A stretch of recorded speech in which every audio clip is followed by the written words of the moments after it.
I first met Penny Rose in 1998, nearly 25 years ago, when I moved to Queen Anne and for the first time was drawn to volunteering as a forest steward in Discovery Park. Penny was a godsend to a young volunteer like me, providing plants, tools, and lots of enthusiasm as a handful of fellow volunteer restorationists continued the challenge of turning a militarized hardscape into a nature park. Penny has been a naturalist and education specialist for the Parks Department for over 2 decades and has led countless educational workshops and classes out of the Visitor Center. I think it's safe to say that if Discovery Park had a godmother, I think it would be Penny Rose. Penny?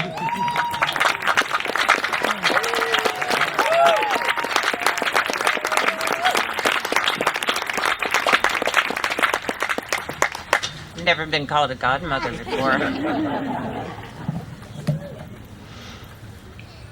I, like you, and the visitors from Ballard to Belgium, dedicated volunteers, the bald eagle hunting from the South Bluff, and the Hutton's vireo singing near the Visitor Center, know that Discovery is a very special place, a place of peace and tranquility.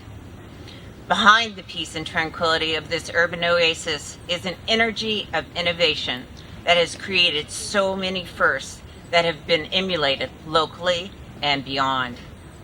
From the humble old infirmary of Fort Lawton, the first visitor center in the Seattle Parks was created.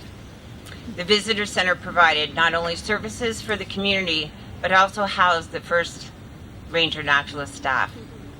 This model was adopted by the city of Seattle. Currently, many rangers for parks are being proposed in our mayor's budget.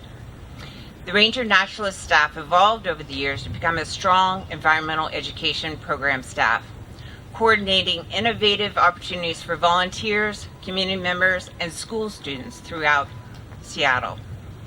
Discovery Park education staff were the first to offer nature walks for the public, an opportunity for people to be in touch with the natural world. Now, other units within the Parks and Recreation Department offer a variety of outdoor nature programming in parks throughout Seattle. Discovery Park naturalist staff were the first to coordinate and offer bird tours for the general public. This too has expanded to other units within Seattle Parks. Discovery Park Nature Day Camp, where Mother Nature would send her children, was a groundbreaking opportunity for youth to indulge in a week's worth of in-depth exploration of habitats from saltwater beaches to freshwater ponds. Now day camps held in parks occur throughout the city during the summer months. The innovative Nature Kids Preschool, providing first-hand learning experiences for the very young, was the first outdoor-based preschool, and the model has been used throughout Seattle and the United States. Before Green Seattle Partnership was even a twinkle in anyone's eye, Discovery Park staff naturalists created the Adoption Area program. One naturalist staff's determination to rid Discovery of invasives led to great volunteer support for habitat restoration. Individual community members committed to the restoration of specific areas within Discovery Park. This program grew under the combined teamwork of the environmental education staff and a caring and knowledgeable grounds crew. To a program hosting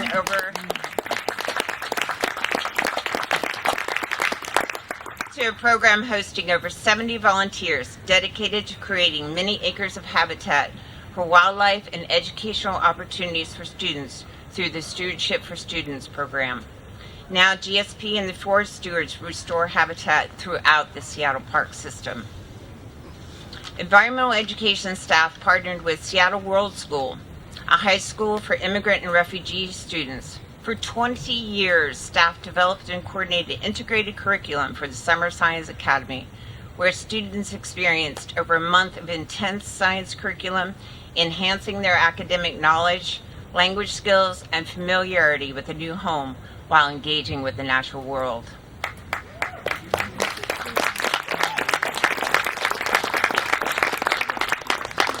The first wildlife surveys ever conducted on Seattle parklands began at Discovery, with a group of birders led by Dennis Paulson doing monitoring even before the 1972 dedication. These surveys continued for decades under the coordination of education staff. Today, the Seattle Audubon Society Neighborhood Bird Project surveys parks throughout Seattle. A volunteer naturalist program was created here at Discovery. Education staff trained passionate volunteers from all walks of life on the intricacies of environmental interpretation. The volunteers, in turn, connect community and school students to their parklands. This program has grown into the Seattle Urban Nature Guide program, providing engaging outdoor experiences for all throughout the city, from pea patches to destination parks. Limited time does not allow me to list all the trailblazing programs that were sparked by education staff at Discovery Park. With support from management and our political leaders, Discovery Park will continue to lead the way in community-involved programming for the next 50 years. Till then, you and I, the Hutton's vireo nesting near the visitor center, the bald eagle hunting from the North Bluff at Daybreak Star, we know that Discovery Park will always be first in our hearts.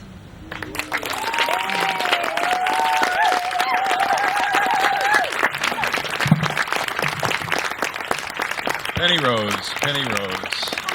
Many fond memories. Thank you. This is an honor. I do miss you a great deal. Come back. We got to do a work party together, Penny. We got one coming up in November with all those GSP plans.